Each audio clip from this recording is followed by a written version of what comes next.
హల్లెలూయా. కొర్నేలి కుటుంబంతో ప్రార్థన చేస్తే, కొర్నేలి కుటుంబంతో భక్తి చేస్తే, కొర్నేలి దేవుని సన్నిధిలో ప్రార్థన చేస్తే, ఇదిగో పరలోక ద్వారము తెరవబడి, పరిశుద్ధ పట్టణము తెరవబడి, పరలోక కవిని తెరవబడి, పరలోక పునాదులు కదిలించబడి, దేవుడే దూతని భూమి మీదకి తన ఇంటిలోనికి పంపించిన సందర్భం అది. మాట్లాడతలేదు మీరు? హల్లెలూయా.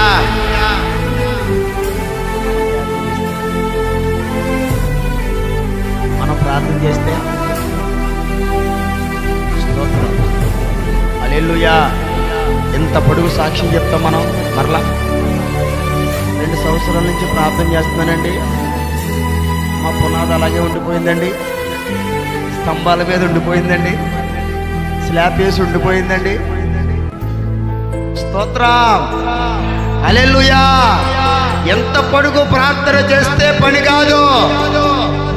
ఎంత పొడుగు ప్రార్థనకి మించిన భక్తి చేయగలిగితే, ఎంత పొడుగు ప్రార్థనకు మించిన భక్తి నువ్వు చేయగలిగితే, నడక నువ్వు నడవగలిగితే, పరిశుద్ధత కలిగి ఉండగలిగితే, పరమాత్మ దేవుడి యొక్క ఉద్దేశాన్ని నువ్వు నెరవేర్చగలిగితే, పరిశుద్ధాత్మ దేవుడే నేరుగా నీ ఇంట్లో టెస్ట్ చేసి కూర్చుంటాడు. హల్లెలూయా. హల్లెలూయా. నువ్వు పాడొద్దు పాట. రండి రండి రండి రండి పరిశుద్ధాత్ముడా, రండి రండి. 100 మంది డబ్బులు కట్టుకొని వాడిన రాడా ఆయన? స్తోత్రం. హల్లెలూయా. 100 డబ్బులు పెట్టుకొని, సౌండ్ బాక్సులు పెట్టుకొని నువ్వు పాడిన రాడాయన. ఎందుకంటే నువ్వు నచ్చలేదు ఆయనకి.